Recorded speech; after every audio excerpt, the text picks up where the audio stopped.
ಶ್ರೀ ರಾಮ ರಾಮ ರಘುನಂದನ ರಾಮ ರಾಮ ಶ್ರೀರಾಮ ರಾಮ ಭರತಾಗ್ರಜ ರಾಮ ರಾಮ.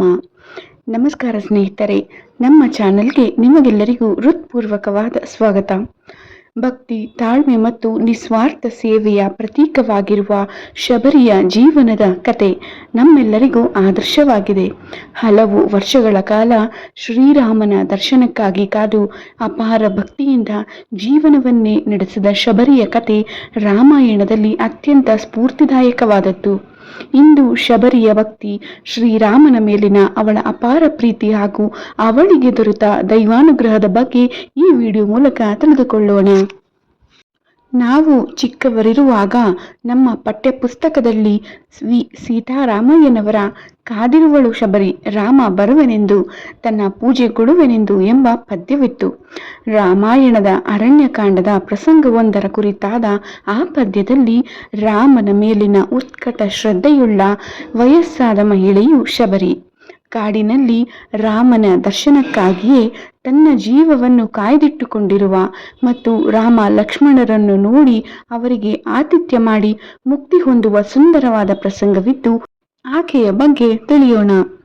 ಬಹುತೇಕರು ಶಬರಿ ಒಬ್ಬ ಬಡ ಮಹಿಳೆ ಎಂದೇ ಭಾವಿಸಿದ್ದರಾದರೂ ಆಕೆಯ ಪೂರ್ವಾಶ್ರಮದ ಹಿನ್ನೆಲೆ ಅತ್ಯಂತ ರೋಚಕವಾಗಿದೆ.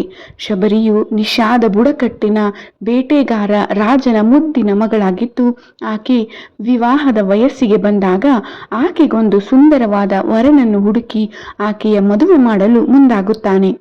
ಸಣ್ಣ ಪ್ರಾಯದ ಮದುವೆ ಬಗ್ಗೆ ಏನನ್ನೂ ಅರಿಯದಿದ್ದ ಶಬರಿ ತನ್ನ ಮದುವೆಯ ಔತಣಕ್ಕಾಗಿ ಭಾರೀ ಪ್ರಮಾಣದ ಪ್ರಾಣಿ ಬಲಿಯನ್ನು ಮಾಡಲು ತನ್ನ ತಂದೆ ಮುಂದಾಗಿದ್ದನ್ನು ಕಂಡು ಹಾಗೆ ಮಾಡಬಾರದೆಂದು ತಂದೆಯನ್ನು ಪರಿಪರಿಯಾಗಿ ಕೇಳಿಕೊಂಡಳು. ಹೇ ರಾಜನ ಮಗಳ ಮದುವೆ ಎಂದರೆ ಪ್ರಜೆಗಳ ನಿರೀಕ್ಷೆಗಳು ಬಹಳಷ್ಟು ಇರುತ್ತವೆ ಮತ್ತು ಭೂರಿ ಭೋಜನಕ್ಕಾಗಿ ಕಾಯುತ್ತಿರುತ್ತಾರೆ. ಹಾಗಾಗಿ ನಿನಗೇನು ತಿಳಿಯದು, ಸುಮ್ಮನಿರು ಎಂದು ಗದರಿಸಿದಾಗ ತಂದೆಯ ಮಾತಿಗೆ ಎದುರಾಡಲು ಮನಸ್ಸಿಲ್ಲದ ಶಬರಿ ತಾನಿದ್ದರೆ ತಾನೇ ಮದುವೆ, ತನ್ನ ಮದುವೆ ಆದರೆ ಎಷ್ಟೇ ತಾನೇ ಪ್ರಾಣಿ ಬಲಿ ಎಂದು ಯೋಚಿಸಿ ಪ್ರಾಣಿ ಬಲಿಯನ್ನು ತಪ್ಪಿಸುವ ಸಲುವಾಗಿ ತನ್ನ ಮದುವೆಯ ಹಿಂದಿನ ದಿನ ಯಾರಿಗೂ ತಿಳಿಸದೆ ಮನೆಯಿಂದ ಓಡಿ ಹೋಗಿ ಆ ಸಣ್ಣ ವಯಸ್ಸಿನಲ್ಲಿಯೇ ಆಧ್ಯಾತ್ಮಿಕ ಜ್ಞಾನವನ್ನು ಪಡೆಯಲು ಬಯಸಿ ಗುರುಗಳನ್ನು ಅರಸುತ್ತಾ ಹೊರಟಳು.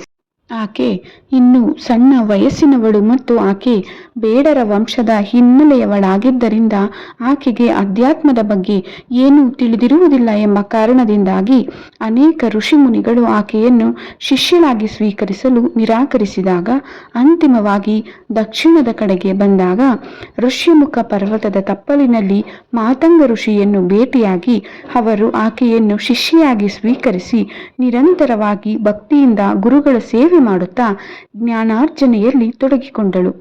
ಮಾತಂಗ ಮಹರ್ಷಿಗಳ ದೇಹಾಂತ್ಯದ ಸಮಯದಲ್ಲಿ ಗುರುಗಳನ್ನು ಅಗಲಿ ತಾನು ಇರಲಾರೆ ಎಂದು ತಾನೂ ಸಹ ಗುರುಗಳೊಂದಿಗೆ ಮುಕ್ತಿ ಹೊಂದುವ ಬಯಕೆಯನ್ನು ವ್ಯಕ್ತಪಡಿಸಿದಾಗ ಮಾತಂಗ ಋಷಿಗಳು, ಮಗಳೇ, ನೀನು ಈ ಭೂಮಿಗೆ ಬಂದ ಕಾರ್ಯ ಇನ್ನೂ ನೆರವೇರಿಲ್ಲ. ಮುಂದೊಂದು ದಿನ ವಿಷ್ಣುವಿನ ಅವತಾರವಾದ ಪ್ರಭು ಶ್ರೀರಾಮನು ಇಲ್ಲಿಗೆ ಬಂದಾಗ ಆತನ ದರ್ಶನ ಪಡೆದು ಅವನ ಸೇವೆ ಮಾಡಿದ ನಂತರವೇ ನಿನಗೆ ಮುಕ್ತಿ ದೊರೆಯುತ್ತದೆ ಎಂಬ ಗುರುಗಳ ಅನುಗ್ರಹದಂತೆ ಅಂದಿನಿಂದ ಆಕೆ ಪ್ರಭು ಶ್ರೀರಾಮ ಬರುವಿಕೆಗಾಗಿ ಋಷ್ಯಮುಖ ಪರ್ವತದ ತಪ್ಪಲಿನ ಆಶ್ರಮದಲ್ಲಿ ಕಾಯತೊಡಗಿದಳು. ಪ್ರತಿದಿನವೂ ಶಬರಿಯ ತನ್ನ ಹಿಂದಿನ ನಿತ್ಯ ಕರ್ಮಗಳನ್ನು ಮುಗಿಸಿ ದೇವರ ಪೂಜೆಗೈದು ಊರುಗೋಲಿನ ಸಹಾಯದಿಂದ ಆಶ್ರಮದಿಂದ ಹೊರಬಂದು ಕಾಡಿನಾದ್ಯಂತ ಸಂಚರಿಸಿ ರಾಮನಿಗೆ ಹಣ್ಣುಗಳನ್ನು ಸಂಗ್ರಹಿಸಿ ತರುತ್ತಿದ್ದಳು. ಹಾಗೆ ತಂದ ಪ್ರತಿ ಹಣ್ಣುಗಳನ್ನು ಕಚ್ಚಿ ಅವು ಸಿಹಿಯಾಗಿದ್ದಲ್ಲಿ ಮಾತ್ರವೇ ರಾಮನಿಗೆಂದು ತನ್ನ ಬುಟ್ಟಿಯಲ್ಲಿ ತೆಗೆದಿರಿಸಿ ಅದು ಹುಳಿ ಮತ್ತು ಕಹಿಯಾಗಿದ್ದಲ್ಲಿ ಅದನ್ನು ಅಲ್ಲಿಯೇ ಬಿಸಾಕುತ್ತಿದ್ದಳು. ರಾಮನ ಕುರಿತಾಗಿ ಅನನ್ಯ ಭಕ್ತಿಯಲ್ಲಿದ್ದ ಆಕೆಗೆ ಎಂಜಲು ಮಾಡಿದ ಹಣ್ಣುಗಳು ಪ್ರಭು ಶ್ರೀರಾಮನ ನೈವೇದ್ಯಕ್ಕೆ ಸಲ್ಲುವುದಿಲ್ಲ ಎಂಬ ಪರಿವೇ ಇರುತ್ತಿರಲಿಲ್ಲ. ವರ್ಷದ ಮೇಲೆ ವರ್ಷ ಉರುಳಿದರೂ ರಾಮನ ಆಗಮನವಾಗದೇ ಹೋದರೂ ಆತನಿಗಾಗಿ ಕಾಯುವ ಆಕೆಯ ಕಾಯಕದಲ್ಲಿ ಕೊಂಚವೂ ಬದಲಾಗಲಿಲ್ಲ. ತನ್ನ ಚಿಕ್ಕಮ್ಮ ಕೈಕೇಯಿಗೆ ತನ್ನ ತಂದೆ ಕೊಟ್ಟ ಭಾಷೆಯಂತೆ ರಾಮನು 14 ವರ್ಷ ಮಡದಿ ಸೀತೆ ಮತ್ತು ಅನುಜ ಲಕ್ಷ್ಮಣನೊಡನೆ ವನವಾಸವನ್ನ ಮಾಡುತ್ತಿರುವಾಗ ರಾವಣನ ಕಪಟತನದಿಂದ ಸೀತಾಪಹರಣವಾದಾಗ ಆಕೆಯನ್ನು ಅರಸುತ್ತಾ ರಾಮ ಮತ್ತು ಲಕ್ಷ್ಮಣರು ಋಷ್ಯಮುಖ ಪರ್ವತದ ತಪ್ಪಲಿಗೆ ಬರುತ್ತಿರುವಾಗ ಅದಾಗಲೇ ಕತ್ತಲಾಗಿದ್ದರೂ ವೃದ್ಧೆಯಾದ ಶಬರಿ ತರಗೆಲೆಗಳ ಸದ್ದನ್ನೇ ಆಲಿಸಿ ಯಾರೋ ತಮ್ಮ ಆಶ್ರಮದೆಡೆಗೆ ಬರುತ್ತಿದ್ದಾರಲ್ಲ ಎಂದು ತನ್ನ ಊರುಗೋಲಿನ ಸಹಾಯದಿಂದ ಬಂದು ನೋಡಿದರೆ ಆ ಕತ್ತಲಿನಲ್ಲೂ ಚಂದ್ರನ ಬೆಳಕಿನಿಂದಲೇ ಪ್ರಭಾವಳಿಯಂತೆ ಹೊಳೆಯುತ್ತಿದ್ದ ವ್ಯಕ್ತಿಗಳನ್ನು ನೋಡಿದ ಕೂಡಲೇ ತಾನು ಇಷ್ಟು ದಿನಗಳ ಕಾಲ ಕಾಯುತ್ತಿದ್ದ ರಾಮ ಇವನೇ ಇರಬೇಕೆಂದು ಭಾವಿಸಿ, ರಾಮ ರಾಮ, ಈ ನಿನ್ನ ಭಕ್ತಿಯನ್ನು ನೋಡಲು ನಿನಗೆ ಈಗ ಸಮಯ ಸಿಕ್ಕಿತೆ. ನಿನಗಾಗಿ ಕಾದು ಕಾದು ನನ್ನ ಚರ್ಮವೆಲ್ಲ ಹೇಗೆ ಸುಕ್ಕು ಕಟ್ಟಿದೆ ನೋಡು. ಆದರೂ ಪರವಾಗಿಲ್ಲ, ನಾನು ಸಾಯುವ ಮುನ್ನ ನಿನ್ನ ದರ್ಶನದ ಭಾಗ್ಯ ಸಿಕ್ಕಿತಲ್ಲ, ಅದುವೇ ನನ್ನ ಪರಮ ಸೌಭಾಗ್ಯ. ಬಾ ಬಾ ಶ್ರೀರಾಮ ಎಂದು ರಾಮನ ಕೈಗಳನ್ನು ಹಿಡಿದು ಆಶ್ರಮದ ಕಡೆಗೆ ಕರೆದೊಯ್ಯುತ್ತಿದ್ದರೆ ರಾಮನ ಪರಿಚಯವೇ ಇಲ್ಲದ ಹೆಂಗಸು ಅದೆಷ್ಟೋ ವರ್ಷಗಳಿಂದಲೂ ಚಿರಪರಿಚಿತಳಂತೆ ರಾಮನನ್ನು ಕರೆದುಕೊಂಡು ಹೋಗುತ್ತಿರುವುದನ್ನು ಕಂಡ ಲಕ್ಷ್ಮಣನಿಗೆ ಅಚ್ಚರಿಯಾದರೂ ಅಣ್ಣನನ್ನು ಸದ್ದಿಲ್ಲದೆ ಹಿಂಬಾಲಿಸುತ್ತಿದ್ದಾನೆ. ಅಯ್ಯೋ, ಅದೆಷ್ಟು ದೂರದಿಂದ ನಡೆದುಕೊಂಡು ಬಂದಿದ್ದೀರೋ ನಾ ಕಾಣೆ. ಸಾಕಷ್ಟು ದಣಿವಾಗಿರಬಹುದು ಮತ್ತು ಹೊಟ್ಟೆಯೂ ಹಸಿದಿರಬಹುದು. ಹೋಗಿ ಅಲ್ಲಿರುವ ನೀರಿನಲ್ಲಿ ಕೈಕಾಲು ತೊಳೆದುಕೊಂಡು ಬನ್ನಿ. ಅಷ್ಟರೊಳಗೆ ನಾನು ನಿಮಗೆ ರುಚಿಕರವಾದ ಫಲಾಹಾರವನ್ನು ಸಿದ್ಧಪಡಿಸುತ್ತೇನೆ ಎಂದು ಆ ಇಳಿ ವಯಸ್ಸಿನಲ್ಲೂ ರಾಮನನ್ನು ಕಂಡು ಹರುಷದಿಂದ ಸರಸರನೆ ಹೋಗಿ ರಾಮನಿಗಾಗಿ ಸಂಗ್ರಹಿಸಿ ತಂದಿದ್ದ ಗೆಡ್ಡೆ ಗೆಣಸುಗಳು ಮತ್ತು ಹಣ್ಣು ಹಂಪಲನ್ನು ತಂದು ರಾಮನ ಮುಂದಿಟ್ಟು ಬಹಳ ವಿನಮ್ರದಿಂದ, ರಾಮ, ಈ ಬಡವಿಯ ಆತಿಥ್ಯವನ್ನು ಸ್ವೀಕರಿಸು ಎಂದು ಕೋರಿಕೊಂಡಳು.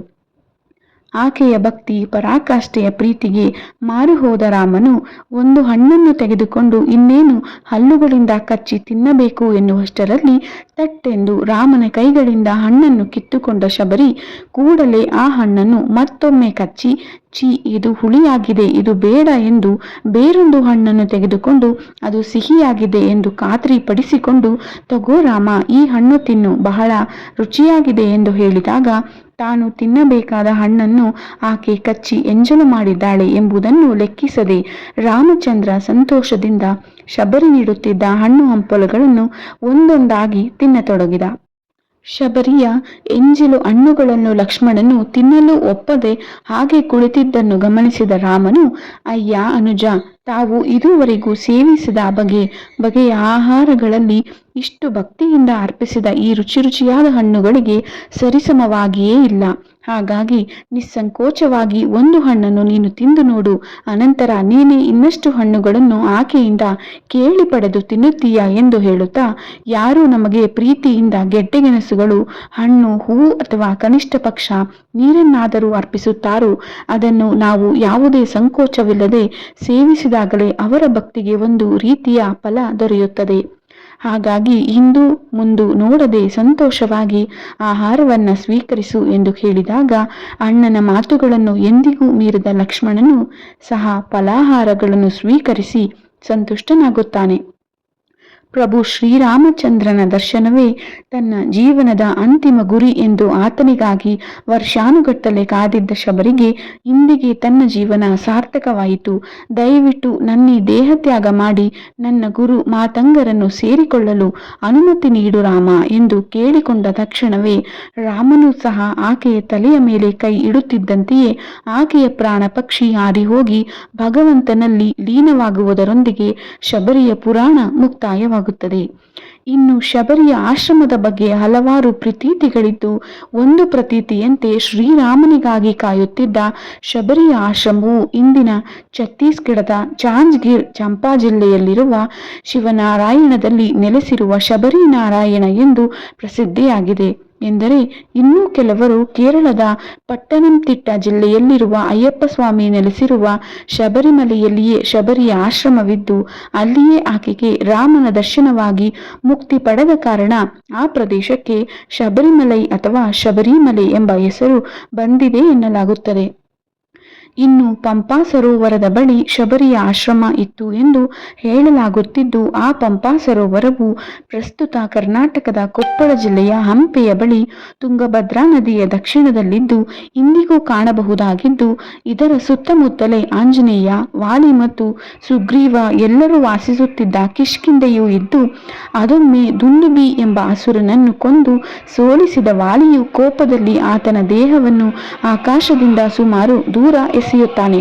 ಹಾಗೆ ಎಸೆಯುವ ಬರದಲ್ಲಿ ದುಂದುಬಿಯ ದೇಹವು ಕೆಲವು ಹನಿ ರಕ್ತವು ಗಾಳಿಯಲ್ಲಿ ಹಾರಿ ಮಾತಂಗ ಋಷಿಯ ಆಶ್ರಮದ ಮೇಲೆ ಬಿದ್ದುದನ್ನು ಕಂಡ ಮಾತಂಗ ಋಷಿಗಳು ತಮ್ಮ ಋಷ್ಯಮುಖ ಪರ್ವತದ ಮೇಲೆ ವಾಲಿ ಕಾಲಿಟ್ಟರೆ ಆತನ ತಲೆ 1000 ಹೋಳಾಗಲಿ ಎಂಬ ಶಾಪವನ್ನು ನೀಡುತ್ತಾರೆ ಎಂಬ ಪ್ರತೀತಿಯೂ ಇದ್ದು, ಈ ಎಲ್ಲ ಪುರಾವೆಗಳ ಆಧಾರದ ಮೇಲೆ ಶಬರಿಯು ಇತಿಹಾಸ ಪ್ರಸಿದ್ಧ ಹಂಪೆಯ ಬಳಿಯೇ ವಾಸಿಸುತ್ತಿದ್ದಳು ಎಂಬುದು ಖಚಿತವಾಗುತ್ತದೆ.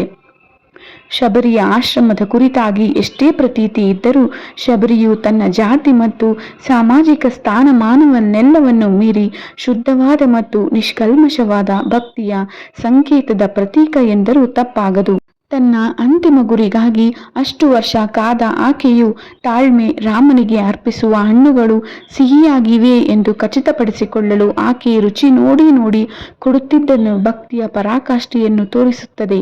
ಲೋಕದ ದೃಷ್ಟಿಯಲ್ಲಿ ಶಬರಿ ನೀಡುತ್ತಿದ್ದ ಹಣ್ಣುಗಳು ಎಂಜಲು ಹಣ್ಣುಗಳಾಗಿದ್ದರು.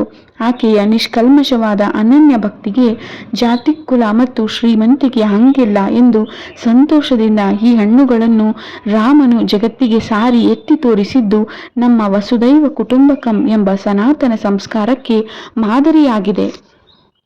ಹೀಗೆ ಶಬರಿಯ ಜೀವನ ನಮಗೆ ನಿಜವಾದ ಭಕ್ತಿ ಎಂದರೆ ಏನು ಎಂಬುದನ್ನು ತಿಳಿಸುತ್ತದೆ. ದೇವರಿಗೆ ಜಾತಿ, ಸ್ಥಾನಮಾನ ಅಥವಾ ಐಶ್ವರ್ಯ ಮುಖ್ಯವಲ್ಲ, ಶುದ್ಧ ಮನಸ್ಸು ಮತ್ತು ನಿಸ್ವಾರ್ಥ ಭಕ್ತಿಯೇ ಮುಖ್ಯ ಎಂಬುದನ್ನು ಶಬರಿಯ ಕತೆ ಸಾರುತ್ತದೆ. ಅವಳ ಭಕ್ತಿಗೆ ಮೆಚ್ಚಿದ ಶ್ರೀರಾಮನು ಸ್ವತಃ ಅವಳ ಆಶ್ರಮಕ್ಕೆ ಬಂದು ದರ್ಶನ ನೀಡಿದನು. ಈ ವಿಡಿಯೋ ನಿಮಗೆ ಇಷ್ಟವಾಗಿದ್ದಲ್ಲಿ ಲೈಕ್ ಮಾಡಿ, ಶೇರ್ ಮಾಡಿ ಹಾಗೂ ನಮ್ಮ ಚಾನಲ್ ಅನ್ನು ಸಬ್ಸ್ಕ್ರೈಬ್ ಮಾಡಿ.